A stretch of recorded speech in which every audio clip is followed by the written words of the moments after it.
Hey there, and welcome back to the channel. Today we're diving into something that sits at the very core of success, happiness, and achieving your dreams. Self-discipline. It's that quiet, internal force that gets you to do what you need to do, even when you don't feel like it. But here's the secret. Discipline isn't about being a robot or punishing yourself. It's about self-love. It's about respecting the future version of you enough to put in the work today. So if you're ready to unlock that next level of your life, let's explore 6 powerful techniques to master this essential skill. First up, and this is the bedrock of everything, you must set crystal clear goals. It's like trying to navigate a ship without a destination. You'll just drift aimlessly. Now, I'm not just talking about saying, I want to be healthier. That's a wish, not a goal. Let's break it down. What does healthier mean to you? Is it running a 5K in 3 months? Is it losing 10 pounds by your birthday? Is it meditating for 10 minutes every single day for 30 days? Be specific, write it down. The simple act of putting pen to paper makes it real. A study from Dominican University found that you're 42% more likely to achieve your goals just by writing them down. So, take a moment after this video, grab a notebook and define what you're truly aiming for, both in the short term and the long term. Keep that list somewhere you'll see it every day, on your bathroom mirror, as your phone's wallpaper. This constant reminder is your North Star. It's the why that will pull you through the tough moments when your motivation inevitably fades. Technique number 2 is to build a structured routine. Now think about the opposite of this. What happens when you don't have a routine? You wake up and your day is a blank slate. You react to whatever comes your way, emails, notifications, sudden whims. You end up spending your most precious resource, your energy, on making small, unimportant decisions. By the time you need to tackle the big stuff, you're already drained. This is what psychologists call decision fatigue. A routine eliminates this. It automates the good stuff. It creates a framework that conserves your willpower for what truly matters. I had a friend, a writer, who was struggling with massive writer's block. He wanted to write a book but could never find the time or energy. His solution? A ridiculously simple routine. Every single morning before checking his phone, before even making coffee, he would sit down and write just 300 words. That's it.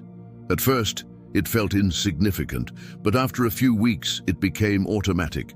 A year later, he had a finished manuscript. The routine didn't just build his book, it built his identity as a writer. So, start small. What's the one thing that, if you did it consistently, would change your life? Schedule it. Protect that time block, like it's the most important meeting of your day, because it is. Our third technique is a game changer. Practice mindfulness. We live in a world that is constantly screaming for our attention. Distractions aren't just a nuisance, they are the direct enemy of discipline. Mindfulness is your shield. It's the practice of being fully present in the moment, aware of your thoughts and feelings without getting carried away by them. Think about it. Every time you break your discipline, it starts with an impulse. The urge to check your phone, the craving for junk food, the thought, I'll just do it tomorrow. Mindfulness creates a space between that impulse and your reaction. In that space lies your power to choose. I remember when I was trying to cut down on sugar. The afternoon cravings were brutal. My mind would just scream chocolate. But instead of fighting it, I started practicing mindfulness. I'd sit with the craving for just 1 minute. I'd notice it. There's that feeling again. My body wants sugar. I wouldn't judge it, I would just observe it. And you know what? More often than not, after that minute of pure observation, the intensity of the craving would just dissolve. You can start this today. Set a timer for 3 minutes. Close your eyes and just focus on your breath. When your mind wanders, and it will, gently guide it back. This simple exercise is like a bicep curl for your brain's self-control muscle. Next, we need to talk about the power of accountability. The Stoic philosopher Seneca said, "Associate with people who are likely to improve you." There's profound wisdom in that. When we try to build discipline in isolation, it's incredibly difficult. We're only accountable to ourselves, and let's be honest, we're experts at letting ourselves off the hook. But when you share your goal with someone else, a trusted friend, a family member, a mentor, or even a community online, everything changes. Suddenly, it's not just your goal anymore. There's a social contract. I once joined a workout group with a simple rule. If you miss a morning session, you have to text the group and explain why.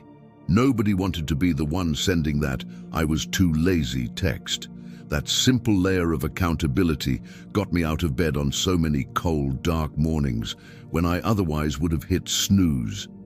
It creates positive social pressure. So, find your accountability partner or group, share your goals, schedule regular check-ins, celebrate each other's wins, and support each other through the setbacks. Remember, the opposite of this is hiding your ambitions out of fear of failure, but bringing them into the light is what helps them grow. Technique number 5 is the art of self-reflection. Discipline isn't a set-it-and-forget-it system.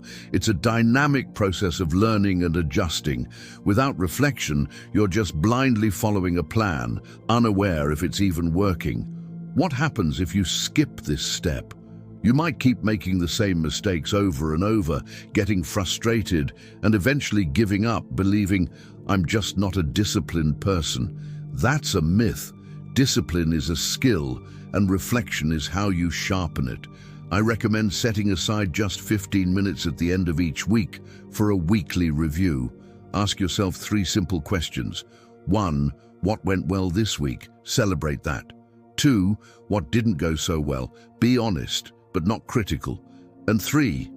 What will I do differently next week to improve? This isn't about beating yourself up. It's about being a scientist in the laboratory of your own life. You're gathering data, analyzing it, and refining your approach. This process transforms failures from dead ends into valuable lessons. You learn that maybe your morning routine is too ambitious, or that you're most likely to break your diet when you're stressed. This insight allows you to build better systems and reinforces your commitment because you're actively engaged in the journey of your own growth. Finally, our 6th technique, and perhaps the most overlooked, is to reward yourself. Many people think discipline is all about stern-faced sacrifice. That's a recipe for burnout. Think of it like training a puppy.